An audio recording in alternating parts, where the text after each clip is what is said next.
Welcome to KneeJerk. Today we're watching Ex Machina. It's a movie.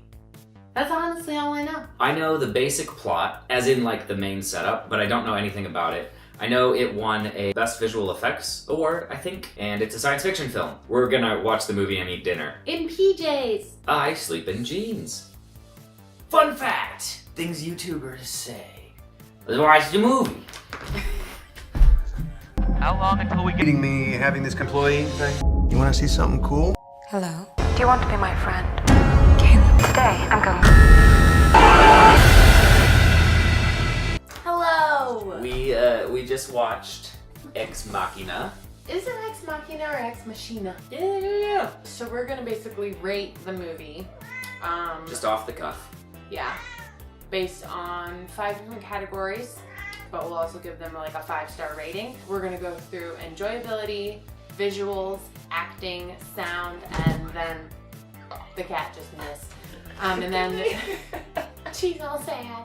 And then story. Story is where we'll probably have spoilers. So once we get to that point, we'll point it out. 1 is unwatchable.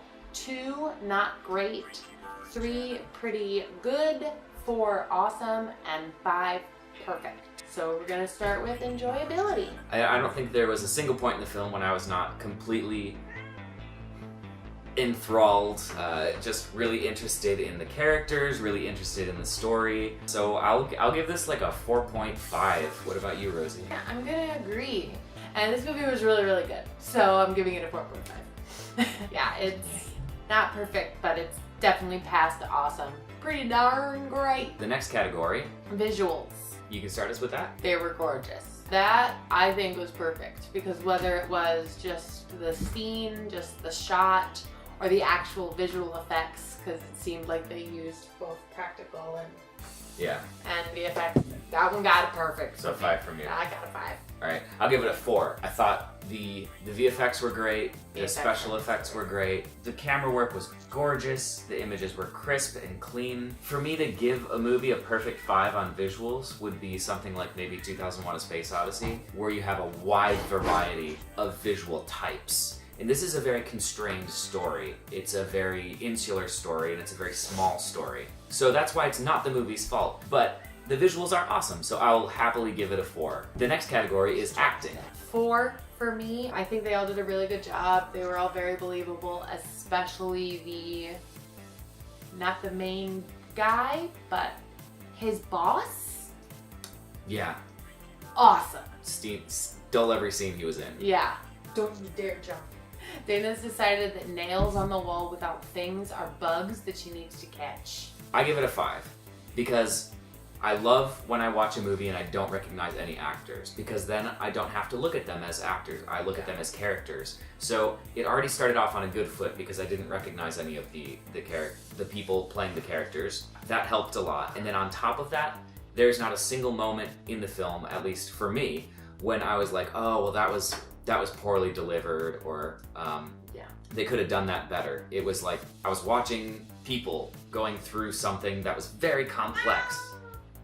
Sound. It had one of those, the background, the sound effects are like louder and more whatever than the people talking. So that was annoying to me. I never liked it in a movie. I don't care what effect it's trying to give, it's annoying. I guess I give it a 3.5. It was fine. Yeah, I give it a 3.5 as well. The soundtrack itself is just some really nice ambient synths. They drive up the tension and create a nice sense of space. The next bit, we're going to talk about the story. So we are going to get into spoilers, so if you do not want this movie spoiled for you, skip ahead to the time code shown on the screen to see our final score.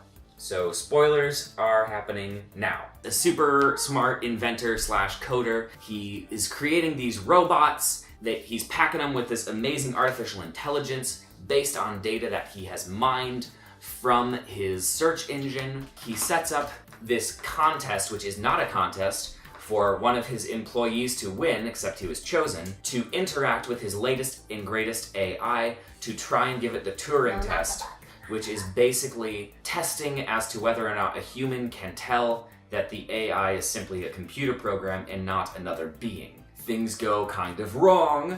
First off, there are no bad guys. Like, there are characters with flaws and there are characters who might be kind of jerks. It's just a giant chess game. The guy who is brought in to do the Turing test, basically everything goes to hell in a handbasket because the AI tricks the little worker fellow into letting it loose out of love and traps him in the facility and kills the guy who owns Google and basically escapes out into the world. Not to be malicious, but because she wants to be human. live, She wants yeah. to live. She wants to be free. And every single character has motivations that you can understand and kind of get behind, and they all do things that you can't get behind.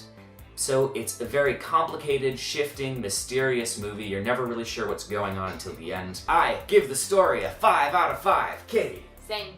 This is an amazing movie. It's very graphic in terms of violence in parts, and it does also have nudity. I think for fans of dramas, it's going to go over the line. For fans of horror, it's going to go well before the line. But if you like science fiction, this is one of the better science fiction films I have seen ever. So, yeah, it was awesome. Oh. It's amazing. It's really freaking good. And now I want to be here for Halloween.